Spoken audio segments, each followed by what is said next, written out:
میرا حسین ابھی کربلا نہیں پہنچا، میرا حسین ابھی کربلا نہیں پہنچا، میں حر ہوں اور ابھی لشکری یزید میں ہوں۔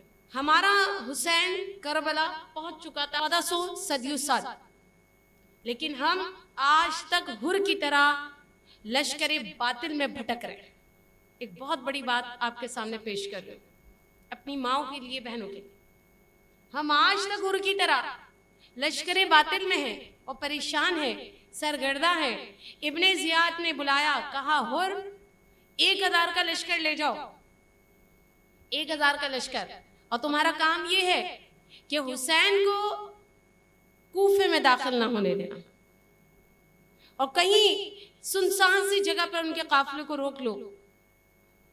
حر نے جب یہ بات سنی، ابن زیاد کے پاس سے لوٹا، ایک آواز اس کی سماعتوں سے ٹکرائی۔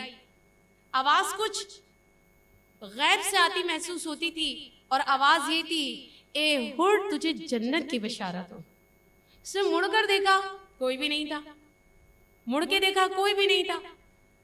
بہرحال اپنی سوچ میں مگن چل دیا، 1000 سپاہی لیے اور امام حسین کی تلاش میں، تلاش کرتا جاتا ہے، ڈھونڈتا جاتا ہے اپنے 1000 کے لشکر کے ساتھ، اور ایک جگہ جا کر امام حسین کو گھیر لیتا ہے۔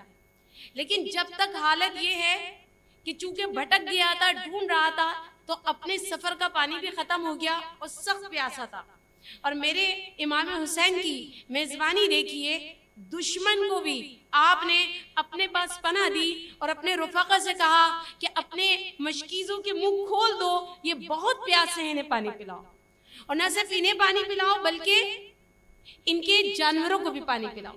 اور اس طرح حر اپنے لشکر کے ساتھ وہاں پانی سے فیضیاب ہوا۔ پانی پینے کے بعد، معاملات کرنے کے بعد، آرام کرنے کے بعد نماز ظہر کا وقت ہو گیا۔ آپ نے اپنے مؤذن کو اذان کا حکم دیا، اذان ہوئی، آپ نے فرمایا حر سے کہ تم اپنی جماعت کراؤ، ہم یہ اپنی جماعت کراتے ہیں۔ حر جس کے معنی ہی آزاد ہیں، وہ ایک لمحہ حر کو بچا گیا، جو اس نے لحاظ رکھتے ہوئے یہ کہا کہ ایسا کیسے ممکن ہے کہ ابن رسول اللہ صلی اللہ علیہ وسلم کے ہوتے ہوئے حر اپنی الگ جماعت کرائے۔ جماعت آپ ہی کرائیں گے، امام آپ ہی ہوں گے اور مقتدی ہم ہوں گے۔ اور میرے امام حسین علیہ السلام نے جماعت کرائی اور حر نے ان کے پیچھے پڑی۔ تہذیب کا دامن نہیں چھوڑا، ادب اور احترام ان کا دامن نہیں چھوڑا۔ اس کے بعد امام حسین علیہ السلام سے اس کی بات چیت شروع ہوئی۔ بات وہی ہے جو تاریخ میں آتی ہے کہ اس نے کہا، مجھے ابن زیاد نے کہا ہے کہ آپ کو روکے رکھوں اور آپ کو وہاں شام تک لے کر جاؤں۔ آپ نے فرمایا، میں جنگ کے لیے نہیں آیا، اگر تم مجھے آگے نہیں جانے دیتے تو مجھے واپس مکہ معظمہ و مدینہ منورہ جانے دو، یا پھر میری براہ راست ملاقات کرا دو۔ ایسی بہت ساری باتیں ہوئیں، لیکن حر کسی صورت کچھ بھی ماننے کے لیے تیار نہیں تھا، سوا اس کے کہ مجھے ابن زیاد نے کہا ہے آپ کو روکے رکھوں، میرا کام ہے آپ کو روک کے رکھنا، میں آپ کو نہ آگے جانے دوں گا نہ میں آپ کو پیچھے جانے دوں گا۔ آپ تھوڑا سا جلال میں آ گئے اور آپ نے فرمایا، حر تیری ماں تیرے غم پہ رو۔ یہ بڑا عرب میں بڑا جملہ ہوتا تھا۔ جب حر نے یہ بات سنی تو اس نے ایک بار پھر ادب و تہذیب کا دامن پکڑے رکھا اور کہنے لگا، اے حسین، اے امام، اگر آپ کی جگہ کوئی اور ہوتا اور مجھے یہ کہتا اور اس حالت میں ہوتا، یعنی آپ اس وقت ہماری قید میں ہیں، تو یقین کریں میں پلٹ کر اس کی ماں کو ایسے ہی جواب دیتا۔ لیکن حر کی یہ جسارت نہیں ہے کہ وہ آپ کی ماں کی شان میں کوئی کلمہ کہہ سکے۔ یہ دوسرا ادب اور احترام کا معاملہ، اللہ کریم کی رحمت کا در تو پہلے ہی حر نے کھلوا لیا تھا۔ امام کے پیچھے نماز پڑھ کے، امام کو مان کر، اہل بیت کی عظمت کو جان کر، باوجود یزیدی لشکر میں ہونے کے اسے عظمت اہل بیت کا اندازہ تھا، فضیلت اہل بیت کا اندازہ تھا. آپ کے پیچھے نماز پڑھتے ہی رحمت کا در تو کھل چکا تھا. اب جو آخری کیل لگنی تھی نا تابوت میں، وہ سیدہ کائنات کے صدقے سے، ان کے احترام کے صدقے سے اللہ کریم نے اسے آزاد کر دیا. اس کے بعد یہ آپ جانتے ہیں کہ کس طرح ان کو روکے رکھا، اور 2 محرم میں یہ قافلہ کربلا میں پہنچ چکا تھا، اور گزرتے گزرتے 10 محرم آ گئی. مقصود حر کو سمجھانا ہے، تفصیل میں ہم پھر بعد میں جائیں گے. اب آپ جانتے ہیں 9 اور 10 کی رات جو عبادت کی رات ہے، جسے تاریخ میں آتا ہے کہ امام حسین نے فرمایا کہ ان سے کہو ہمیں 1 رات کی مہلت دیں. بھلا ان بدبختوں کی کیا حیثیت اور اوقات کہ یہ میرے حسین کو 1 رات کی مہلت دیتے. حقیقت یہ عاجزی پر مشتمل گھرانہ ہے، سخی گھرانہ ہے. نبوت ان کے ہاں نازل ہوئی، وہی ان کے گھروں میں اتری، قرآن کا نزول یہاں ہوا، فرشتوں نے ان کے ساتھ ان کا بچپن گزروایا، عاجزی کا پیکر.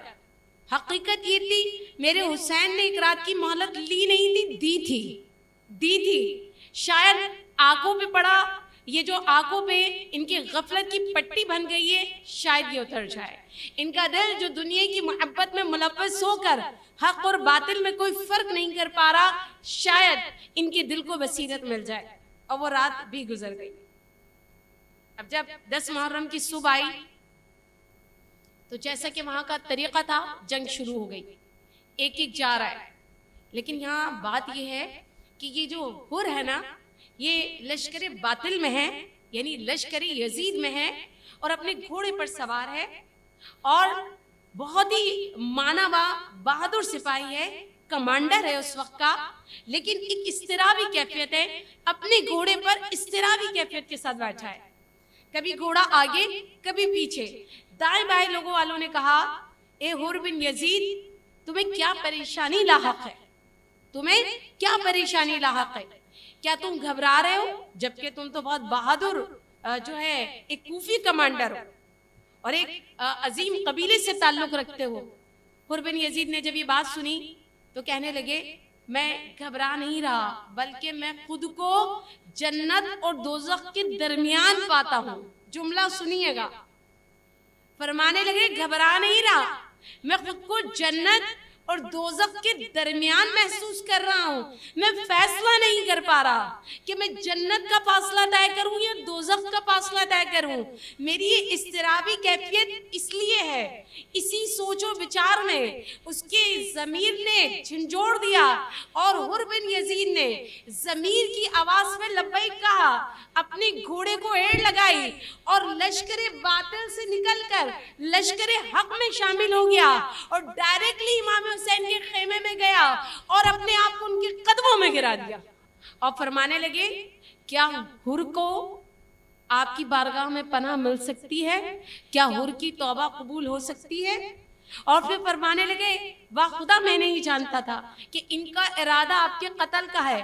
میں فقط اتنا سمجھتا تھا کہ یہ آپ کو صرف کوفے آنے سے روک رہے ہیں، لیکن اب میں آپ کی بارگاہ میں آ چکا ہوں.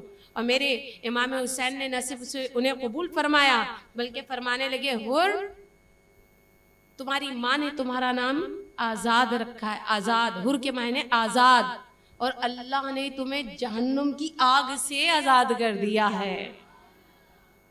اور حر نے آخری وقت تک اپنی وفا ثابت کر کے دکھائی. حر کا جو یہ واقعہ ہے بس اتنا ہی ہے. حر بن یزید رہائی. اور اب میں اس کے نام کے آگے کیا لگاؤں، اس میں بھی بڑا مسئلہ ہو جاتا ہے. رضی اللہ تعالیٰ عنہ لگا لے، اللہ ان سے راضی ہوا، علیہ السلام، ان پر سلام بھی ہو، رحمت اللہ، اللہ کی ان پر رحمت بھی ہو. اور اس طرح یزید کے لشکر سے، جفاکاروں کے لشکر سے، ظالمین کے لشکر سے اور باطل کے لشکر سے نکل کے آنے والے کو آج دنیا حر بن یزید کے نام سے یاد کرتی ہے. اب یہاں غور و فکر کا مقام یہ ہے کہ اس کردار کو پسند ہم نے کیوں کیا. آج بھی مجھے لگتا ہے نہ جانے کتنے حر ہیں جو لشکر باطل میں شامل ہیں، انہیں پتہ مل نہیں پا رہا، انہیں سمجھ نہیں آ رہا، کہیں نہ کہیں ان کے سینے میں بھی دنیا کی محبت نے انہیں اندھا کر دیا، اور آج بھی شاید اس دور کا حر اپنے حسین کی تلاش میں ہے کہ مجھ سے زیادہ مشکل مرحلے میں حر دے، یہاں بھی اذان تھی وہاں بھی اذان تھی، یہاں بھی خیمے میں قرآن تھا وہاں بھی خیمے میں قرآن تھا، یہاں بھی داڑیاں تھی وہاں بھی داڑیاں تھیں، ارے یہاں بھی عرب کے لوگ تھے وہاں بھی عرب کے لوگ تھے، ارے یہاں بھی سرکار کی جو ہے سنت طریقے سے سرکار علیہ السلام کو نمازوں کی ادائیگی تھی، وہاں بھی حضور علیہ السلام کو مان کر نماز کی ادائیگی تھی۔ اور کمال کی بات دیکھیں، یہاں بھی نماز پڑھنے والے تشہد میں درود ابراہیمی پڑھ رہے ہیں، اور وہاں بھی نماز میں بیٹھ کر تشہد میں درود ابراہیمی پڑھا جا رہا ہے۔ تو پہچان تو بڑی مشکل تھی، بہت مشکل، سیم چیزیں تھی دونوں طرف، کہاں جائیں؟ کلمہ تو یہاں بھی ہے کلمہ تو وہاں بھی ہے، تکبیر اللہ اکبر کی یہاں بھی ہے تکبیر اللہ اکبر کی وہاں بھی ہے، ارے یہاں بھی احادیث پر بات ہو رہی ہے وہاں بھی احادیث پہ بات ہو رہی ہے، یہاں بھی خلافت کی بات ہے وہاں بھی خلافت کی، لیکن وہاں حد فاصل حر نے بتایا، اور میرے حسین نے حر کو جنت کی بشارت دے کے بتایا کہ جب چیز سیم ہونا اور تمہیں دھوکہ ہو جائے تو خالی کلمہ نہ دیکھنا، نمازیں نہ دیکھنا، روزے نہ دیکھنا، زکوٰۃ بھی نہیں دیکھنا، اب حج بھی مت دیکھنا، اور یہاں تک کہ اب یہ بھی مت دیکھنا کہ قرآن رٹا ہوا کس نے ہے، حافظ کون ہے، قاری کون ہے، شیخ کون ہے، بس یہ دیکھنا حسین کس کے پاس ہے۔ تو آج بھی میں اور آپ حر کی طرح غیروں کے لشکر میں شامل ہیں، اور ظاہری ایک چیزیں دیکھ کر دھوکہ تو نہیں کھا رہے، بس معیار میں نے آپ کو بتا دیا کہ خالی نمازیں معیار نہیں ہے، روزہ معیار نہیں ہے، عبادتیں معیار نہیں ہے، کچھ بھی معیار نہیں ہے، کربلا کے میدان میں معیار بتا دیا کہ ان ساری چیز کو ساتھ حسین کا ہونا لازمی ہے۔ اور انشاءاللہ میں اور آپ خوش نصیب ہیں، اللہ کریم نے ہمیں دامن حسین عطا کیا ہے، اللہ کریم نے ہمیں حسین کو سمجھنے کے لیے فہم عطا کی ہے، حسین کی محبت سمانے کے لیے سینہ عطا کیا ہے، حسین کی یاد میں تڑپنے کے لیے اللہ نے قلب عطا کیا، رونے کے لیے آنکھیں عطا کی، اور میرے امام حسین خود فرماتے ہیں اللہ نے مجھے بہترین اصحاب عطا فرمائے، اور مجھے یقین کامل ہے کہ امام حسین اپنی ذات والا سے محبت رکھنے والوں کو جنت سے محروم نہیں کریں گے، تو انشاءاللہ میں اور آپ بھی وہاں جنت سے محروم نہیں ہوں گے۔